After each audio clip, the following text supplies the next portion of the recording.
Part 12, in between the difference people on the right and on the left. So basically, for those of you who complain, if you import stuff and you put a tariff on it, the customer eventually pays the tariff. That's true, but guess what? If that company would have made the product in the United States, we would still pay the same price. And how much should the tariffs be?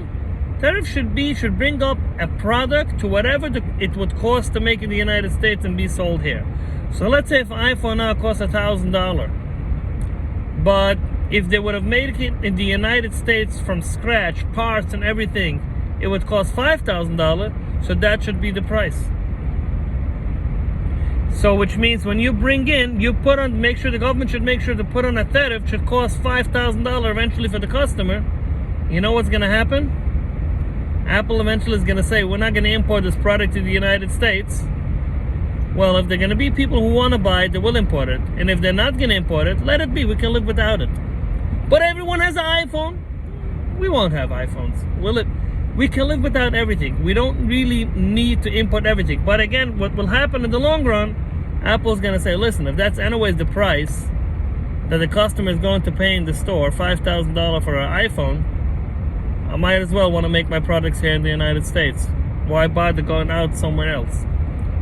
So again, people on the right are all for tariffs, for bringing in stuff from other places. People on the left are like, no, it's not fair. We want the cheap prices. But in the reality, we're all the same. All of us, we don't want to see people slaving away for big corporations so you can get something cheap in the store. And you'll find out when these companies are forced to make the products in the United States, if they want to sell the products here, okay, they can still sell it for cheap, because if you sell an iPhone $5,000, nobody's going to buy it.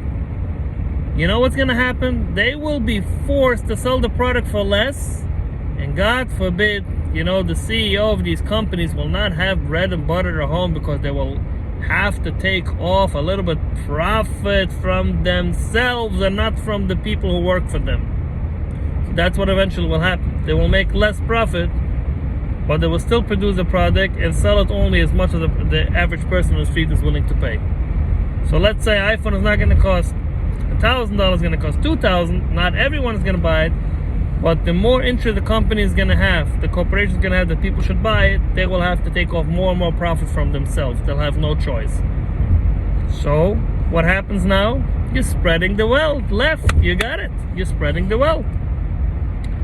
People on the right, that shouldn't really concern you, that shouldn't bother you, because we need to have the set of rules for corporations so they don't gobble up our market completely and putting everyone out of business.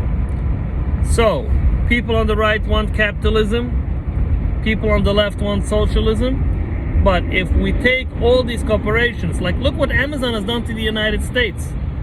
Basically, shops are closing up all over the United States. Shops are closing up because Amazon took over the market and everything. So now because of Amazon, everyone else is going out of business. Now Amazon hires these people. I'm not sure what the pay rate in Amazon is, but I can assure you that people are not making enough money there where they could have made their own shops, where they have their own businesses. So again, so let's go back. People on the right want capitalism, people on the left want socialism. Which one is the right thing to do? Why do people on the left want socialism? Why do you want to have a government control how much you can make and how you make it and pay away? And if you make more money than others, pay away more high percentages? Because people on the left are basically complaining everything that I told you about these big corporations. But I would argue that even people on the left who think for themselves, not just listen to whatever,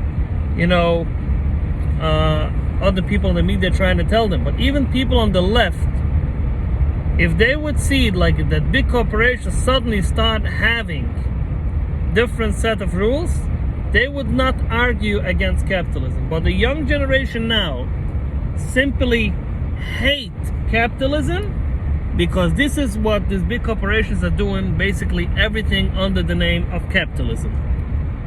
Now look what happened now with this whole... Look what happens now with this whole corona lockdowns.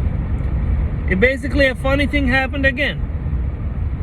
Now suddenly, people on the right who are for capitalism are screaming, why do we all have to lock down our restaurants, businesses, and anything that the government deems is not essential? Let's say a shoe store is not essential, a hardware store is not essential. You gotta lock down, but then you go into Walmart and Target and the other places, you can literally buy everything there because they're essential businesses, because they have food. So now there's a Home Depot, Lowe's, they're all open. So people on the right say no, no, no, no, no. You basically, what you're doing is you're giving all the profits from the small businesses that are going out of business, you're giving all the profits to these big corporations. Look at Amazon. They're having the best time of their lives, Amazon. I will continue in the next clip.